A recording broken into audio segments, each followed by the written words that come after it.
framers and the system we have. But to answer your question, I believe the best way to determine the will of the people is through states' rights and states' directives. If Kansas wants to say, hey, we can have decentralized gun laws or school choice, God bless Kansas. And so the question is not, is national will also versus state will, right?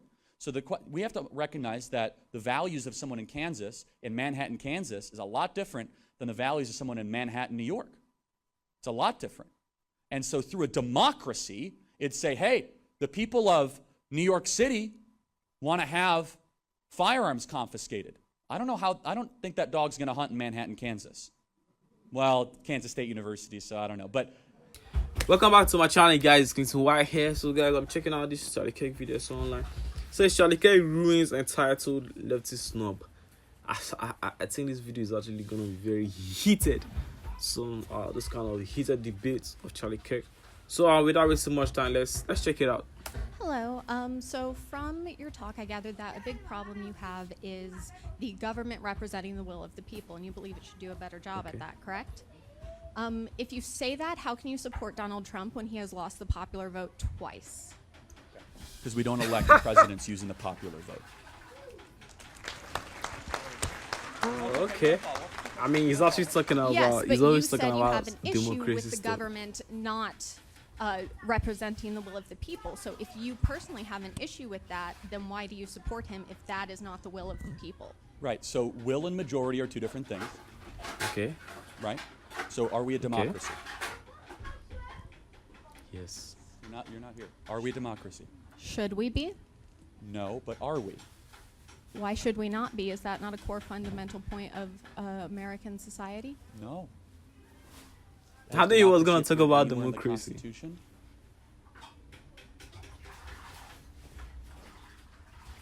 I mean, that is genuinely a valid point. However, your point of the government should represent the people, why is it that democracy is not in the Constitution, or why is it that you believe that the will of the majority is not as important as the will of the minority if your issue specifically is the government should represent the people better? Good question. So It's a very in tough electoral one. college. Why? Because Kansas deserves a voice. Because Missouri deserves a voice. And it's the most important way I could distill it is the union we have is the states created it, the federal government didn't create it.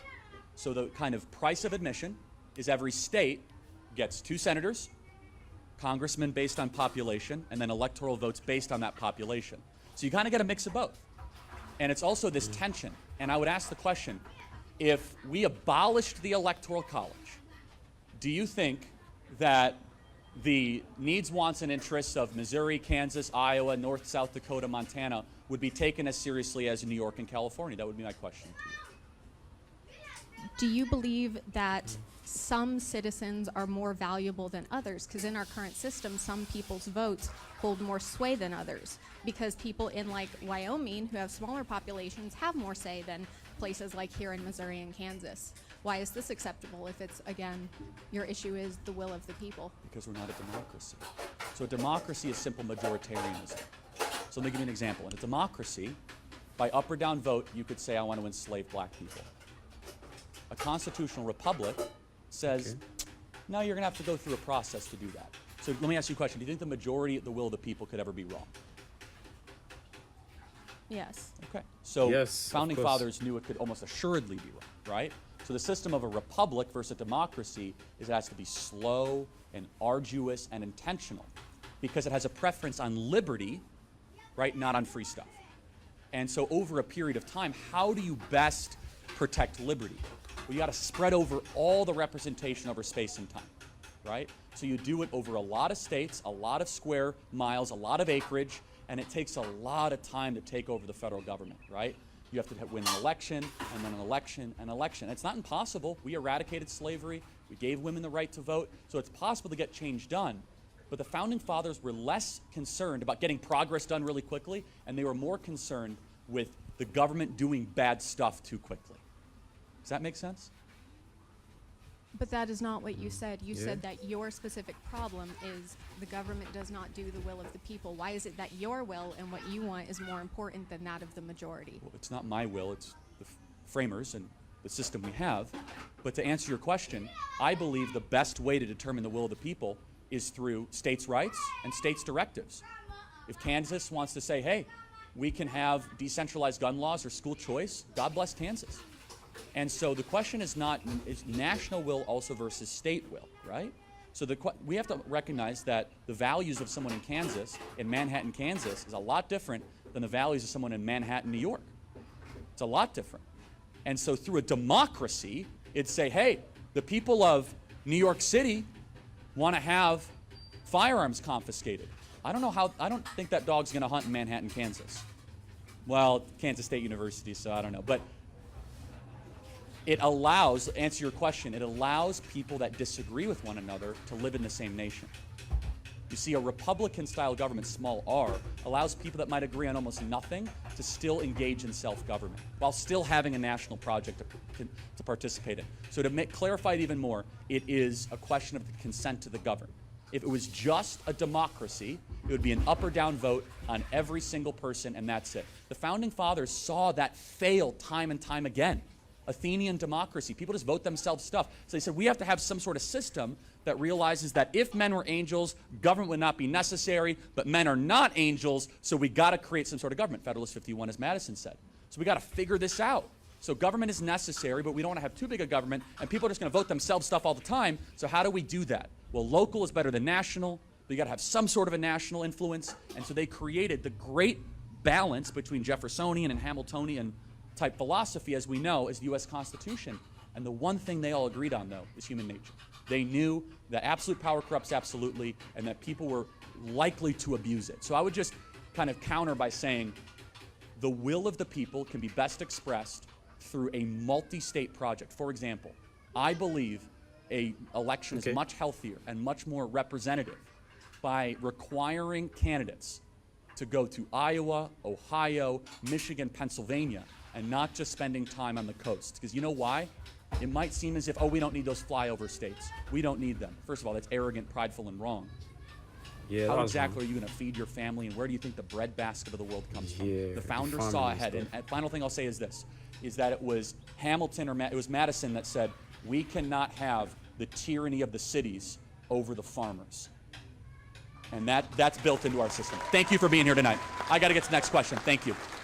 So you believe your vote should be more important than others? No, I don't. In fact, if you want, first of all, the way you do senators is egalitarian. The way you do Congress people is representative population. And let me just reinforce this, which, again, California still has more electoral votes than Kansas. So there is a precedent, there is a weight on population. It's just done in the context of that every state gets a voice. For example, Kansas, South Dakota, Oklahoma don't get merged in just because they all look the same from an airplane you're flying by. It's a state with states' rights, its own government, its own constitution. So to push back, it's not as if population means nothing, is that population is factored in to a national project. And I'll just say one final thing on states. You go through COVID, Europe, they had one decree, every part of Germany, Belgium, France did the same thing. These laboratories of democracy that continually happened keep us freer. And you have a state rights project or you have a national project. The states' rights project has kept us freer, has kept people more prosperous, because if you don't like your government, you're closer to it and you can make changes and adjustments. Thank you. Got to get to the next question. Thank you. Got to get to the, I'm sorry. I got to get to the, thank you. Thank you. I got to get to the next question. I heard you out. Thank you very much. That's not the question. More vote. So, hey, do you live in Kansas or Missouri? Because guess what? In Kansas, you actually have a bigger voice than some people in California, hilariously. Because states have rights. Because I got to get to the next question, but I don't think you're hearing what I'm saying. Thank you very much. Thank you very much. We got to get to the next question. I mean, the whole thing of like, everyone's votes not having the same value is totally wrong. Like, I think everyone everyone is equal when it comes to like voting, when it comes to like voicing out who they want or what they want, you know. I don't think a specific group of people should have a higher value to their votes than some other group of people in some other region. I think everyone should be equal whenever it comes to like voting. That's just the way to like make the whole thing balance.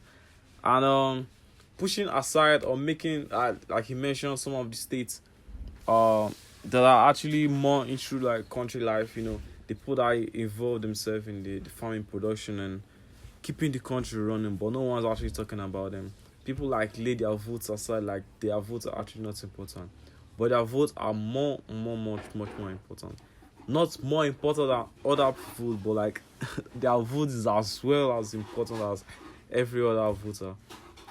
Yeah, so that was my opinion. He didn't actually, guys. Charlie Kirk didn't answer some of the questions the girl was actually asking, because the whole thing was actually heated, guys.